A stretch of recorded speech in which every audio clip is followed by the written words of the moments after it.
The Cold War was a state of geopolitical conflict after World War II. It was less so about armed conflict and more about threats and propaganda.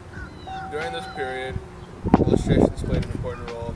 On March 5, 1946, Winston Churchill has a unifying speech known as the Iron Curtain speech, In which he says, "In front of the Iron Curtain, which lies across Europe, are other causes for anxiety."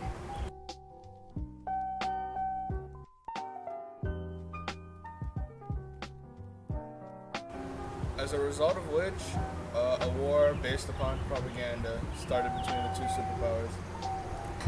Although the Cold War started in 1946, both of these nations have been using propaganda before, since the beginning of the USSR in 1917.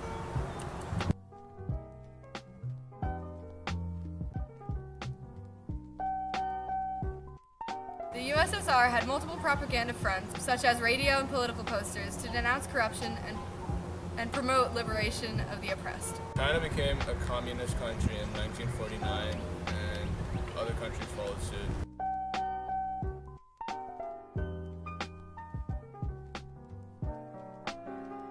The communist parties of the world decided on a common enemy. The United States! Of America.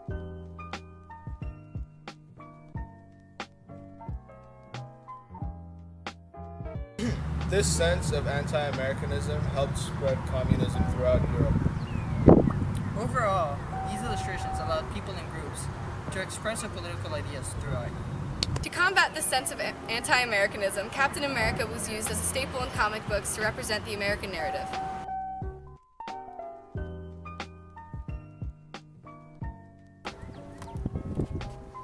Comic books are an extremely vibrant, relevant, and all-around awesome platform through which people are able to react and relate to one another.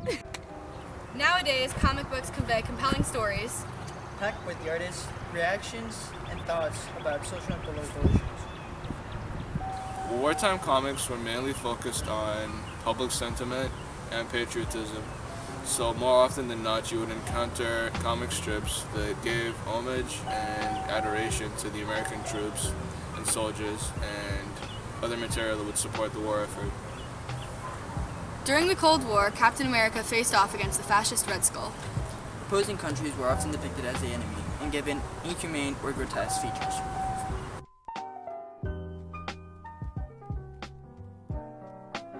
During the Vietnam War, we see comics take a shift from pro-war to anti-war. This is especially prominent in titles like The Nam, a comic written by active duty soldiers at the time, Doug Murray and Michael Golden.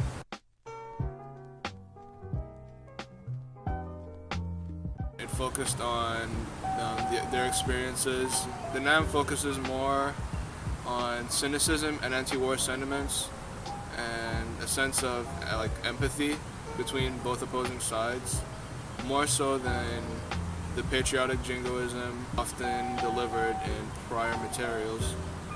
Additionally, there is an absence of some superhuman characters in the Nam. Stress their point that this title is to be focusing on the real heroes. During this transition, we see illustrations being used for anti-war protests and other forums than comic books.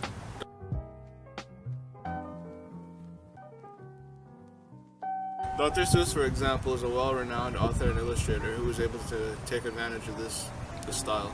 He was voted least likely to succeed by his high school class, but clearly he proved them wrong. He was not a real doctor. He had a crucial part within illustrations and politics.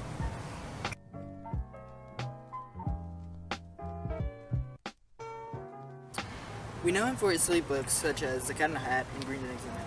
But there was a deeper level to his career that not everyone knows about. He worked as a political cartoonist for his local newspaper and was commissioned for his pieces for over 2 years. Aside from the newspaper cartoons, one of his most controversial books was the Butter Battle book. It is about two civilizations, the Ukes and the Zooks, who are in constant controversy over which side of the bread should be buttered.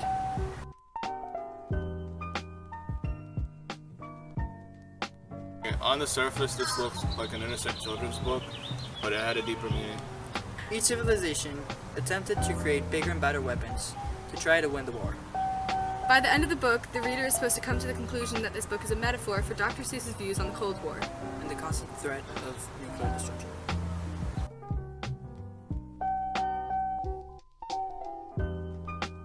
This book was controversial because of its audience and the question of whether children should be exposed to issues like this. Though illustrations did not have a direct impact on the war itself, they were used as a political platform for people to express their beliefs through propaganda and storytelling.